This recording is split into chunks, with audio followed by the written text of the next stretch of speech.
Hello everyone and welcome to my channel Science with Kaur. So today's topic is lipids. तो lipids क्या होते हैं? Lipids are heterogeneous groups of compound which is related to fatty acids which is derived from the Greek word lipid, lipos, जिसका मतलब क्या होता है? Fat. तो लिपिड्स एक तरह का क्या होता है? बायो मॉलिक्यूल होता है जो किन दो माइक्रोमोलिक्यूल से मिलकर बना हुआ होता है. एक तो होता है फैटी एसिड और एक होता है ग्लिसरॉल. ठीक है, हमको पता है बायोमोलिक्यूल जो होते हैं वो आपके क्या होते हैं? मैक्रोमोलिक्यूल होते हैं. और वही मैक्रोमोलिक्यूल किससे बने हुए होते हैं? माइक्रोमोलिक्यूल से मिलकर बने हुए होते हैं. तो लिपिड एक तरीके का क्या है? आपका मैक्रोमोलिक्यूल होता है. और इसके अगर हम माइक्रोमोलिक्यूल के बारे में बात करते हैं तो इसके माइक्रोमोलिक्यूल क्या होते हैं? एक तो होता है फैटी एसिड और दूसरा होता है आपका ग्लिसरॉल. जैसे कि यहाँ पर लिखा भी गया है कि lipids are esters of fatty acid and glycerol. इसका मतलब ये है कि ये जो अटैच होते हैं वो किस बॉन्ड से आपके अटैच होते हैं? एस्टर से. यानी कि फैटी एसिड और ग्लिसरॉल जब आपस में मिलते हैं तब वो कौन से बॉन्ड से अटैच होते हैं? एस्टर बॉन्ड से अटैच होते हैं. अगर हम बात करते हैं कि सिर्फ और सिर्फ फैटी एसिड क्या होता है, तो फैटी एसिड क्या होता है? वो एक ऐसा मॉलिक्यूल होता है जो कि carboxylic acid with a long aliphatic hydrogen, यानी कि वो लॉन्ग हाइड्रोकार्बन चेन का होता है जिसमें आपका क्या रहता है? एक कार्बोक्सिलिक एसिड रहता है, यानी कि कार्बोक्सिल ग्रुप रहता है. जो कि फैटी एसिड सैचुरेटेड भी हो सकते हैं और अनसैचुरेटेड भी हो सकते हैं. सैचुरेट फैटी एसिड यानी कि हाइड्रोकार्बन की जो चेन होगी उसमें एक भी डबल बॉन्ड नहीं मिलेगा. और अनसैचुरेट फैटी एसिड यानी कि जो फैटी एसिड की चेन होगी उसमें कहीं ना कहीं आपको डबल बॉन्ड देखने को मिल सकता है. अगर मैं बात करती हूँ कि लिपिड्स की हिस्ट्री क्या होती है या फिर लिपिड्स कहाँ से टर्म को डिराइव किया गया है या फिर किसने दिया है, तो जर्मन बायोकेमिस्ट ब्लर ने इस वर्ड लिपिड को दिया था. ठीक है, अब उसके बाद हमने देखा कि जो लिपिड्स होता है वो आपका मैक्रोमोलिक्यूल है जो किन दो माइक्रोमोलिक्यूल से मिलकर बना हुआ होता है. एक तो होता है आपका ग्लिसरॉल और एक होता है आपका फैटी एसिड. तो ग्लिसरॉल का स्ट्रक्चर कुछ ऐसे ही दिखता है जो आपका क्या होता है? CH2OH, CH2OH और सॉरी CHOH और CH2OH और CH2OH. ठीक है, इस तरीके से ग्लिसरॉल होता है. यानी कि ग्लिसरॉल का हाइड्रोजन निकाल दो और कार्बोक्सिलिक एसिड, यानी कि हमको पता है जो फैटी एसिड होता है वो क्या होती है? आपकी हाइड्रोकार्बन की चेन होती है और उसमें एक COOH जुड़ा हुआ होता है. तो ये जो COOH है उसमें से आप क्या निकालोगे? OH को निकालोगे और ग्लिसरॉल से हाइड्रोजन को निकालोगे तो फिर इसका बचा हुआ COO और ये ग्लिसरॉल मोइटी आपस में जुड़ेगी और ये कौन से बॉन्ड से जुड़ेगी? एस्टर बॉन्ड बनाएगी. यानी कि इस प्रोसेस को मतलब कि इस लिपिड्स को बनने के लिए क्या होगा? आपका डिहाइड्रोजनेशन रिएक्शन होगा. वाटर क्या होगा? आपका निकलेगा बाहर में. अब मेरे को पता है सैचुरेटेड एसिड क्या होते हैं? दो तरीके के होते हैं. सॉरी, फैटी एसिड कितने तरीके के होते हैं? दो तरीके के होते हैं. एक है सैचुरेट और दूसरा है अनसैचुरेट. जो अनसैचुरेट फैटी एसिड होते हैं उनमें कहीं ना कहीं डबल बॉन्ड आपको देखने को मिलेगा और जो सैचुरेट एसिड होते हैं उसमें आपको कहीं भी डबल बॉन्ड देखने को नहीं मिलेगा. लॉन्ग फैटी एसिड की चेन होगी जो सिर्फ और सिर्फ क्या रहेगी? आपकी सिंगल बॉन्ड से जुड़ी हुई रहेगी. और अनसैचुरेटेड फैटी एसिड जो रहेंगे वो कहीं ना कहीं डबल बॉन्ड से जुड़े हुए रहेंगे. तो अब हम आगे बढ़ते हैं और देखते हैं importance of lipids, importance of fatty acid. हम मेनली लिपिड्स के इंपॉर्टेंस के बारे में बात करते हैं. तो लिपिड्स क्या होते हैं? आपके important constituents of diet because of their high energy value. यानी कि लिपिड्स क्या होते हैं? As a storage form of energy के लिए यूज होते हैं, जो क्या होते हैं? ऑक्सीडेशन पे हाई एनर्जी प्रोवाइड करते हैं. हम कार्बोहाइड्रेट को भी क्या करते हैं? स्टोरेज फॉर्म ऑफ एनर्जी के फॉर्म में यूज करते हैं. जैसे कि ग्लाइकोजन हो गया जो एनिमल्स की बॉडीज में मिलता है as a storage form of energy. लेकिन उससे ज्यादा भी हम लिपिड्स को यूज करते हैं as a storage form of energy. क्यों? क्योंकि हम आगे देखेंगे ऐसा हम क्यों यूज करते हैं इसको स्टोरेज फॉर्म ऑफ एनर्जी. ये हमको हाई एनर्जी कैसे देता है एज कंपेयर टू कार्बोहाइड्रेट. ठीक है, फिर दूसरा पॉइंट है, it serve as efficient source of energy which is stored in adipose tissue. तो ये जो एडिपोज टिश्यू होती है उनमें क्या होती है, ये लिपिड्स स्टोर होते हैं, ठीक है। फिर उसके बाद important constituents of cell membrane, यानी कि important constituent of cell membrane से हमको ये पता चलता है कि जो सेल है वो सेल क्यों है, because of the plasma membrane. Plasma membrane एक प्रोवाइड करवाती है स्ट्रक्चर हमारे सेल को कि वो किसी भी तरीके का शेप अपना बदले ना। तो वो शेप जो होता है वो फिक्स्ड होता है, वो किसकी वजह से होता है, सेल मेम्ब्रेन या फिर प्लाज्मा मेम्ब्रेन से, जो किसकी बनी हुई होती है, मेनली लिपिड की ही बनी हुई होती है। अब हमको पता है कि जो लिपिड्स है वो ऑक्सीडेशन करने पर क्या करते हैं, हाई एनर्जी प्रोवाइड करवाते हैं। यहीं पर ही लिपिड्स का इंपॉर्टेंस या फिर फैटी एसिड का इंपॉर्टेंस खत्म नहीं होता है। अगर मैं बात कहूँ कि दूसरा चीज के लिए, तो लिपिड्स आपके कुछ क्या होते हैं, विटामिन्स होते हैं, कुछ हार्मोन्स होते हैं, तो कुछ सिग्नलिंग मॉलिक्यूल्स भी क्या होते हैं, आपके लिपिड्स होते हैं। लिपिड्स क्या होते हैं, कई तरीके के सिग्नलिंग मॉलिक्यूल्स, कई तरीके के विटामिन्स में जैसे कि अगर मैं बात करती हूँ तो विटामिन डी और विटामिन ई, ठीक है। फिर अगर कुछ सिग्नलिंग मॉलिक्यूल्स भी होते हैं और कुछ हार्मोन्स भी होते हैं जो कि क्या होते हैं, आपके लिपिड्स होते हैं। फिर उसके बाद हम बात करते हैं कैरेक्टरिस्टिक्स ऑफ लिपिड्स की। तो लिपिड्स जो होते हैं वो most reduced form of hydrocarbon, यानी कि इनकी जो हाइड्रोकार्बन चेन होती है वो बहुत ज़्यादा रिड्यूस्ड होती है। इसी की वजह से क्या होता है, आपके परफेक्ट फॉर्म होते हैं एनर्जी स्टोरेज के। यानी कि अगर ये ज़्यादा रिड्यूस्ड है तो ऑक्सीडेशन करने पर ये क्या देगी, हमको हाई एनर्जी तो देगी ना। यानी कि इसीलिए हम इसको कैसे यूज़ करते हैं, हाई एनर्जी मॉलिक्यूल बोलते हैं, क्योंकि ये ऑक्सीडेशन करने पर हाई एनर्जी प्रोवाइड करवाते हैं, क्योंकि इनकी जो हाइड्रोकार्बन चेन होती है वो रिड्यूस्ड नेचर की होती है। हाइड्रोकार्बन चेन रिड्यूस्ड नेचर की होती है, ऑक्सीडेशन करने पर हाई एनर्जी प्रोवाइड करवाती है। क्या करवाती है, हाई एनर्जी प्रोवाइड करवाते हैं, हाई एनर्जी प्रोवाइड करवाते हैं। अब हम बढ़ते हैं आगे। Lipids are non polar in nature. Non polar यानी कि जो पोलर सॉल्वेंट पे क्या होते हैं, घुल नहीं सकते हैं, सॉल्युबल नहीं हो सकते हैं, उन्हें हम नॉन पोलर बोलते हैं। इसी की वजह से ये कैसे है, इनसॉल्युबल होते हैं वाटर में and considerably soluble in organic solvent. Organic solvent जैसे कि ईथर, क्लोरोफॉर्म और बेंजीन, इनमें क्या होते हैं, ये सॉल्युबल होते हैं। तो हमको पता है ये ईथर, क्लोरोफॉर्म, बेंजीन एक तरीके के नॉन पोलर है, यानी कि लिपिड्स आपके क्या है, हाइड्रोफोबिक है, ठीक है। So when a hydrocarbon is metabolised it will oxidise and release a huge amount of energy. जब हाइड्रोकार्बन क्या होगी, मेटाबोलाइज होगी, तभी क्या करेगी, ऑक्सीडाइज होने के बाद एक बहुत हाई अमाउंट ऑफ एनर्जी को रिलीज करेगी। तो यहाँ तक बात हुई लिपिड्स की। अब जो लिपिड्स होते हैं उनके जो इंपॉर्टेंट माइक्रोमोलिक्यूल होते हैं वो होता है फैटी एसिड, उनको हम देख लेते हैं। तो फैटी एसिड जो होता है वो क्या होता है, आपके कार्बोक्सिलिक एसिड होता है विथ हाइड्रोकार्बन, यानी कि इसमें क्या होता है, आपका हाइड्रोकार्बन की चेन होती है जो कितने से कितने नंबर की होती है, 4 to 46 नंबर, 36 कार्बन की होती है, जिसको हम कैसे रिप्रेजेंट करते हैं, कार्बन 4 to कार्बन 36। इसके पास क्या होता है, कार्बोक्सिल ग्रुप होता है। याद रखना फैटी एसिड जो होती है वो क्या होती है, बहुत सारे क्या हो सकते हैं उसमें, कार्बन हाइड्रोजन हो सकते हैं, यानी कि कार्बन की चेन बहुत सारी हो सकती है, लेकिन हाइड्रोक्सिल ग्रुप क्या होगा, आपका एक ही होगा, ठीक है। नॉन पोलर हाइड्रोकार्बन टेल होती है, इसी की वजह से ये क्या प्रोवाइड करवाती है, लिपिड्स को हाइड्रोफोबिक कैरेक्टर्स प्रोवाइड करवाती है, ठीक है। अभी हमने देख लिया हाइड्रोफोबिक कैरेक्टर्स क्या होते हैं लिपिड्स के और कैसे होते हैं।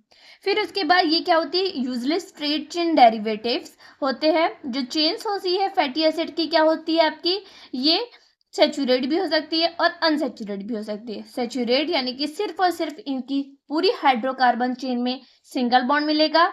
अनसेचुरेट यानी कि इनकी हाइड्रोकार्बन चेन में एक या फिर एक से ज्यादा डबल बॉन्ड मिल सकता है। इसी की वजह से हम इसको पॉली अनसेचुरेट भी कहते हैं, क्योंकि एक से ज्यादा मिल रहा है, पॉली का मतलब ही होता है बहुत, तो पॉली अनसेचुरेट फैटी एसिड बोल सकते हैं। और पॉली अनसेचुरेट फैटी एसिड ही क्या होते हैं, आपके इंपॉर्टेंट होते हैं। सैचुरेट फैटी एसिड इतने इंपॉर्टेंट नहीं होते हैं। So most natural occurring fatty acid have an unbranched chain of an even number of carbon atom from 4 to 28. यानी कि जो नेचुरल ऑकर यानी कि जो नेचर में यूजली पाया जाता है फैटी एसिड वो क्या होता है आपका अनब्रांच्ड होता है, यानी कि उसमें कोई भी डबल बॉन्ड नहीं मिलेगा और even number carbon have an unbranch sorry इसमें क्या होता है अनब्रांच्ड होता है, यानी कि ये क्या होगा आपका एक भी ब्रांचिंग नहीं होगी, कहीं पर भी क्या होगी ऐसी कोई ब्रांचिंग नहीं देखने को मिलेगी, ऐसी कोई ब्रांचिंग देखने को नहीं मिलेगी। और ये इवन नंबर के क्या होते हैं आपके कार्बन एटम्स पाए जाते हैं। इवन नंबर के कार्बन एटम्स यानी कि कहाँ से कहाँ तक 4 to 28 देखने को मिलते हैं। जब बायोलॉजिकल सिस्टम में अगर हम बात करते हैं फैटी एसिड के कैसे कार्बन नंबर देखने को मिलते हैं तो 12 कार्बन से यूजली 18 कार्बन के क्या होते हैं बायोलॉजिकल सिस्टम में देखने को मिलते हैं, जो अलग अलग क्या होते हैं इनकी नेमिंग होती है।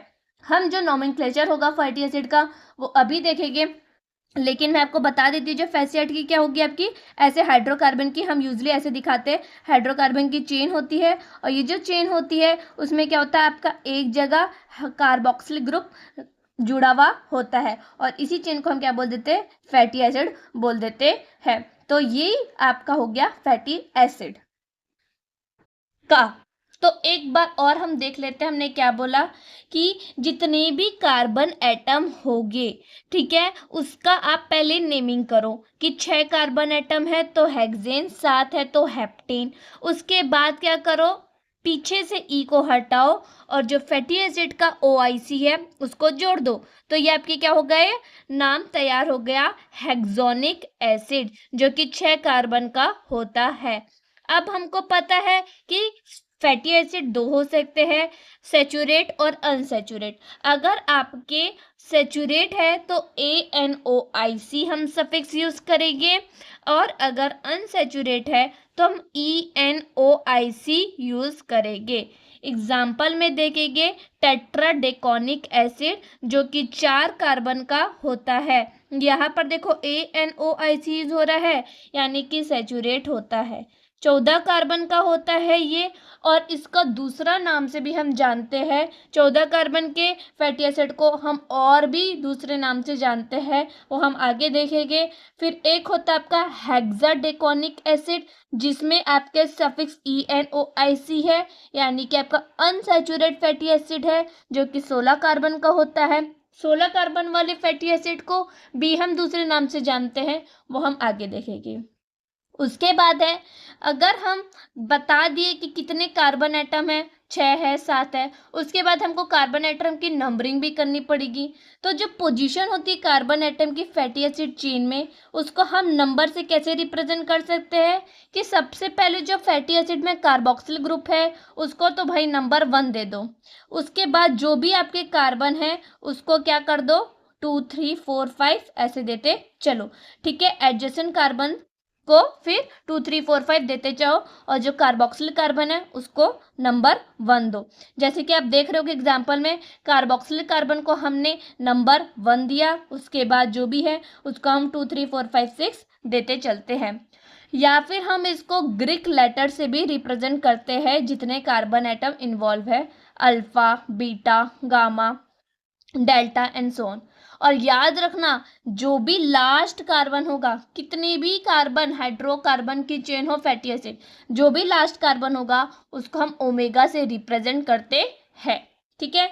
और फिर अगर हम आगे बढ़ते हैं तो क्या आएगा जो widely used convention to indicate the number of double bond in the case of unsaturate fatty acid, यानी कि सैचुरेट है अनसैचुरेट है उनको सबसे पहले हमने क्या कर दिया नंबर गिन लिया कि कितने कार्बन एटम है, उसके बाद हमने नंबरिंग कर दी कार्बन एटम की या तो ग्रीक लेटर से या तो फिर नंबर से। उसके बाद हमने क्या करेंगे अब हम बताएंगे कि अनसैचुरेट है तो डबल बॉन्ड कहाँ पर मिल रहा है और कितने डबल बॉन्ड पूरी चेन में इन्वॉल्व है, ठीक है। अगर तो widely used convention to indicate the number double bond in case of unsaturated fatty acid is to write the number of carbon atom and the number of double bond below the name और by separated by a column, यानी कि आपका क्या होगा जितने भी आपके double bond हो गए ना तो उसको एक कॉलन से सेपरेट करके लिख दो। यानी कि आपकी जो चेन है वो कितनी कार्बन की है, 16 कार्बन की है।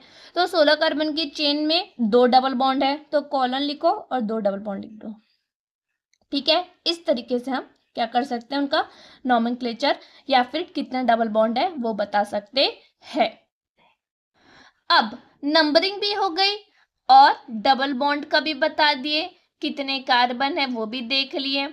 तो अब हम देखेंगे कि पोजीशन, यानी कि डबल बॉन्ड अनसैचुरेट है फैटी एसिड, तो उसमें डबल बॉन्ड कहाँ कहाँ पर पाया जा रहा है उसको देखते हैं हम। तो देखो, जब भी पोजीशन अगर हमको बतानी रहती है तो हम क्या करेंगे, एक सुपरस्क्रिप्ट नंबर, पहले सुपरस्क्रिप्ट नंबर जैसे कि डेल्टा है उसको लिखेंगे, उसके बाद कौन सी पोजीशन पे है वो लिखिए। जैसे कि 20 कार्बन का एक फैटी एसिड है मान लो, जो कि एक डबल बॉन्ड है उसमें 6C9 और C10 के बीच में। 20 कार्बन की एक है आपकी फैटी एसिड की चेन जिसमें डबल बॉन्ड 9 और 10 के बीच में है। ठीक है, अनदर की दूसरा आपका डबल बॉन्ड है 12 और 13। ठीक है, जो कि उसी चेन पर है। समझे, समझो कि एक 20 कार्बन की चेन है, उस पर 2 डबल बॉन्ड मिल रहे हैं 9 और 10 के बीच में, और दूसरा मिल रहा है आपका 9 और 12 के बीच में। तो 20 कार्बन की जो चेन हुई उसकी हम क्या करेंगे, हाँ भाई इसमें 20 कार्बन है। उसके बाद आपका क्या है, कितने डबल बॉन्ड है, अभी हमने बताया कि हम उसको कॉलन से सेपरेट करके लिखते हैं, 2 है। उसके बाद आप क्या लिखते हैं कि पहले हम डेल्टा लिखेंगे और कौन कौन सी पोजीशन पे है, 9 और एक पोजीशन है आपकी 12। यहाँ पर आपका है 9 और 10 के बीच में, और यहाँ पर क्या था आपका 12 और 13 के बीच में था। ठीक है, तो इस तरीके से हम क्या करते हैं, बताते हैं। और देखो एक और होता है, इसको हम ऐसे भी लिख सकते हैं, सिस, यानी कि सिस और ट्रांस दो तरीके के क्या होते हैं आपके बॉन्ड भी मिलते हैं। याद रखना जो नेचुरल फॉर्म होता है वो सिस ही मिलता है। सिस यानी कि आपका जो कार्बन एटम है दोनों तरफ आपका हाइड्रोजन एक ही पोजीशन पे, और ट्रांस यानी कि एक ऊपर है हाइड्रोजन तो एक हाइड्रोजन नीचे है। ठीक है, तो जो यूजली आपको मिलता है वो सिस ही मिलता है। अच्छा, अब हम देखते हैं कि सैचुरेट और अनसैचुरेट फैटी एसिड क्या होते हैं। मैंने आपके लिए क्लासिफिकेशन लाया है। सैचुरेट यानी कि जिसके पास सिर्फ और सिर्फ सिंगल बॉन्ड होता है, अनसैचुरेट जिसके पास डबल बॉन्ड होता है, और सिंगल बॉन्ड तो होगा ही होगा। फिर ये रूम टेम्परेचर पे सॉलिड होते हैं, ये रूम टेम्परेचर पे लिक्विड होते हैं। ये आपके एनिमल फूड्स जैसे कि मिल्क, चीज, चिकन, फिश, मीट इन सब में पाए जाते हैं। ये आपके olive oil, sunflower oil, coin oil, rice bran oil in सब में पाए जाते हैं। 14 कार्बन वाले सैचुरेट को हम बोलेंगे लॉरिक एसिड, 16 कार्बन वाले सैचुरेट फैटी एसिड को हम बोलेंगे पैल्मेटिक एसिड। अनसैचुरेटेड 16 कार्बन वाले को हम बोलेंगे पैल्मिटोलिक एसिड जिसमें सिर्फ और सिर्फ एक डबल बॉन्ड है। 18 कार्बन वाले को हम बोलेंगे ऑलिक एसिड जिसमें कितना डबल बॉन्ड है, एक ही डबल बॉन्ड है। तो आपका होमवर्क ये है कि 18 कार्बन वाले को हम किस नाम से जानते हैं, आप वो लिख कर लाना। और अगर 18 कार्बन वाला है और 2 डबल बॉन्ड आ गया तब हम क्या नाम से जानेंगे उसको, वो लिख कर लाना। यानी कि आपको कमेंट्स में बताने हैं ये दो आपके होमवर्क।